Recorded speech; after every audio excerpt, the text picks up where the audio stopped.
Hey there! This is a tutorial come paint with me video where I show you my gouache painting process. On this painting, these are a few of the paintings that I have finished. Using this method, I had been wanting to do a full-length tutorial for a while. I'm using Himi gouache, which is what I usually use. Since the colors are so pretty and pastel, it really gives you a whole range of things you can do with it. It's just so easy to use. It's also really fun. You don't even need to squeeze it out of the tube. You can use any brushes you want for this, but I recommend sizes 2 to 10 flat and round. Since my designs are very detailed and very delicate, I just always like to do a sketch first before I start any painting, just so I know what's going to go where, so I am aware of the composition and I can think ahead with what colors to use. I think it's best to always start with a watered version of the gouache, so a very watercolor style pen wash painting, and this time I'm starting with the pink, just straight pink right on the paper, very watery, just so I can start building layers on top later, and this will start to give us the values. This is called the underpainting. Think of it like a makeup base where you're later gonna add the eyeshadow and lipstick. I don't really mix colors for this first stage. I use them straight out of the tube and kind of mix them on the paper. It's great to start adding a new layer, also very watered down of a different color, in also a very neutral muted tone, not too bright or too dark, just so color can start slipping around on the canvas and talking to each other.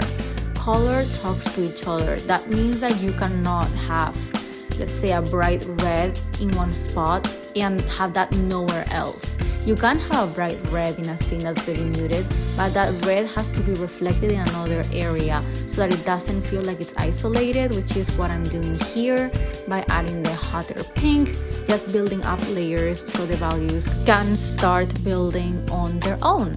That's what values really do best. You don't have to force it, you just kind of have to build it up, and when it's time to stop, you'll start to feel it's too dark or it's too light, and that's really the best way to paint values, is with your instincts.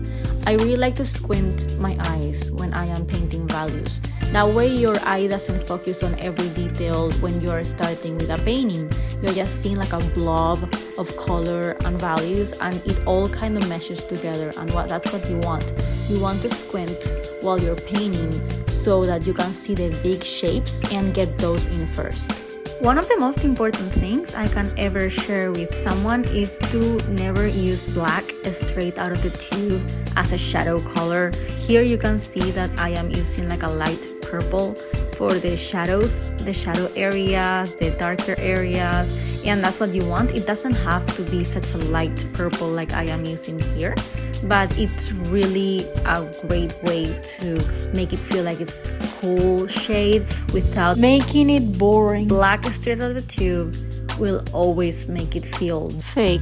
Now that the bigger shapes are painted in, I'm starting to use a technique I really like, which is using a flat brush and just kind of tap it on the paper lightly, both for the shadow and for the clouds.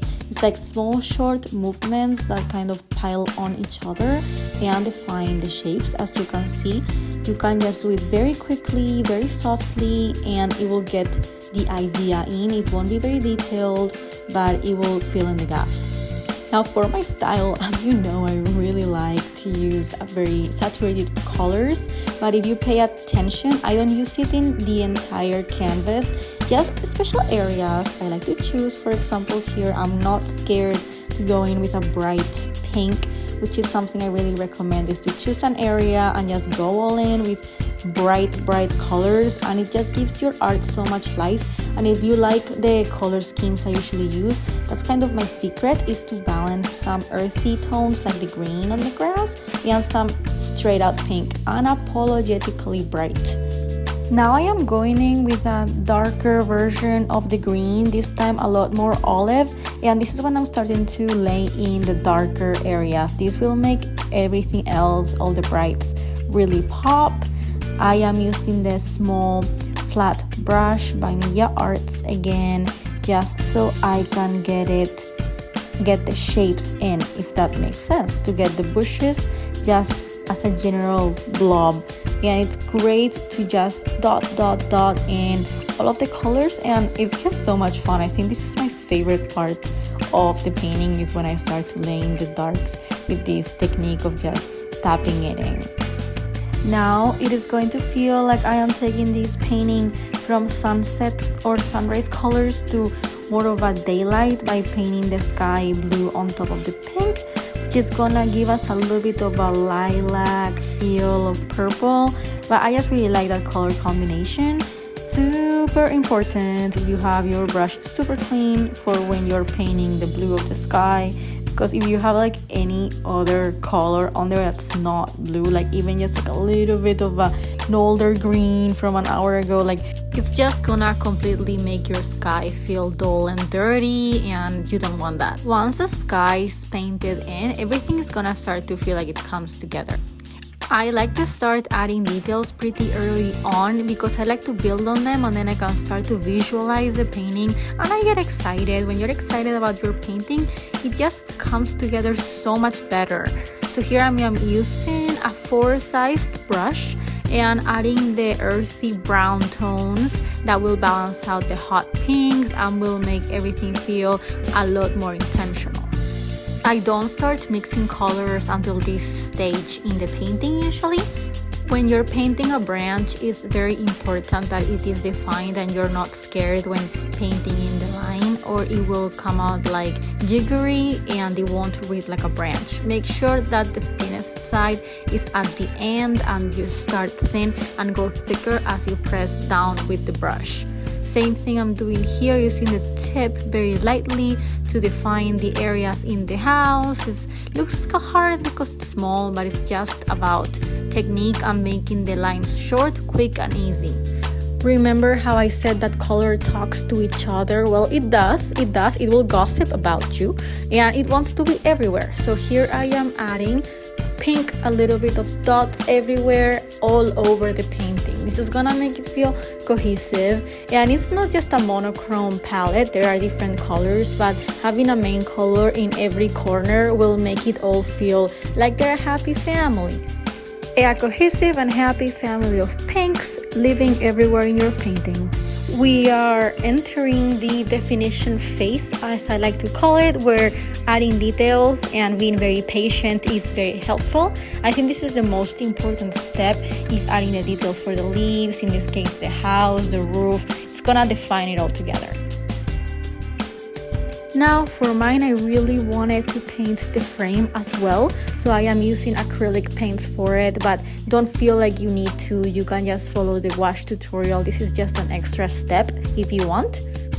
So I love using white straight out of the tube, and in this case I'm using an acrylic gouache that doesn't blend in once it dries, to pop the highlights of the clouds and the mountain, the snow, just to make it very clean and very polished. Just gently tapping it, dabbing slowly on the paper will really bring definition. As you can see, it's like a whole different world after adding in the white. Now, leaves and flowers are just one of my favorite steps to do. I just love adding flowers to every single tree and bush, otherwise I feel like they're naked. So I am just adding the flowers and the resin of the trees in pink with a small brush. Now we have solved most of our problems for the painting, such as values and color, and we can have some fun adding more white to define some more of the edges and make things pop together. If things are blending in, just add a little bit of white, and that will feel like a highlight that's really popping and will separate values. So this is really fun, I think, and I think it's making the painting look so pretty. So you can tell that here I'm starting to get a lot more excited. This is one of my last stages of painting with gouache before I start to use the acrylic markers to add in the final details. I used Shuttle Art acrylic markers for a lot of this painting.